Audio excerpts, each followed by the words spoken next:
गड्ढे छोटे हो तो लोग उसमें पैर अटका कर गिरते हैं, लेकिन जब गड्ढे बड़े हो जाए तो पूरी की पूरी कंपनी ही शहर से बाहर निकल जाती है।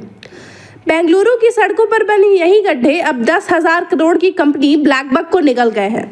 जी हाँ, भारत की सबसे बड़ी डिजिटल ट्रैकिंग कंपनियों में से एक ने ऐलान कर दिया है अब बेंगलुरु छोड़ना ही पड़ेगा। यह ऐलान किसी छोटे स्टार्टअप का नहीं बल्कि उस कंपनी का है जिसे भारत का सबसे बड़ा डिजिटल ट्रैकिंग प्लेटफॉर्म कहा जाता है। और चौंकाने वाली बात यह है कि इस फैसले की वजह कोई टैक्स बोझ, बिजनेस लॉस या सरकारी नीति नहीं बल्कि सिर्फ और सिर्फ सड़क के गड्ढे हैं। ब्लैकबक के को फाउंडर और सीईओ राजेश कुमार याबजी ने सोशल मीडिया पर साफ शब्दों में लिखा, पिछले 9 साल से आउटर रिंग रोड बेलंदूर हमारा दफ्तर और घर रहा, लेकिन अब हालात ऐसे हैं कि काम करना नामुमकिन हो गया है। मेरे सहकर्मियों का सफर 1.5 घंटे से भी ज्यादा लंबा हो गया है। सड़कें गड्ढे और धूल से भरी हैं और उन्हें ठीक करने की कोई इच्छा प्रशासन में दिखाई ही नहीं देती। आने वाले 5 सालों तक भी बदलाव की कोई उम्मीद नहीं है।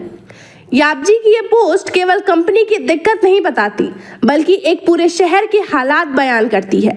बेंगलुरु, जिसे कभी भारत के सिलिकॉन वैली कहा जाता था, अब धीरे धीरे अपने ही बुनियादी ढांचे की कमी से दम तोड़ता नजर आ रहा है। ब्लैकबक की कहानी अपने आप में दिलचस्प है। 2015 में शुरू हुई इस कंपनी ने महज 1 दशक में 10,000 करोड़ से भी ज्यादा की वैल्यू हासिल कर ली है। ये प्लेटफॉर्म ट्रक ऑपरेटरों को ऑनलाइन पेमेंट, ट्रैकिंग, फ्यूल और टोल मैनेजमेंट जैसी सेवाएं देता है। यानी ट्रक ड्राइवर चाहे किसी भी कोने में हो, ब्लैकबक उन्हें एक क्लिक पर सुविधा पहुंचाता है। लेकिन यही कंपनी जब अपने कर्मचारियों को ऑफिस तक आसानी से नहीं पहुंचा पा रही तो ये विडंबना से कम नहीं है। ट्रक हाईवे पर स्मूथ दौड़ रहे हैं, लेकिन कंपनी की गाड़ियां बेंगलुरु की सड़कों पर गड्ढों में हाँफ रही है।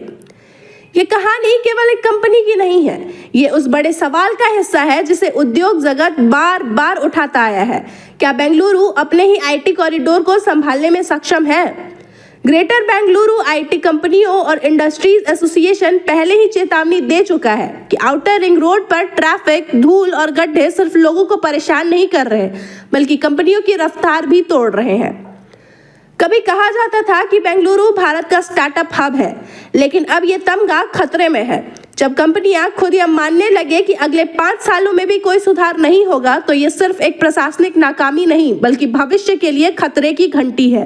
कहीं ऐसा ना हो कि जिस शहर को कभी सपनों की राजधानी कहा जाता था, वही शहर अब सपनों को डाइवर्जन और डिले का ठप्पा लगा दे और आने वाले दिनों में बेंगलुरु का नाम सिलिकॉन वैली नहीं बल्कि गड्ढों की वैली के तौर पर याद किया जाने लगे। खबर का मतलब बवाल न्यूज। हमारे चैनल को सब्सक्राइब जरूर करें।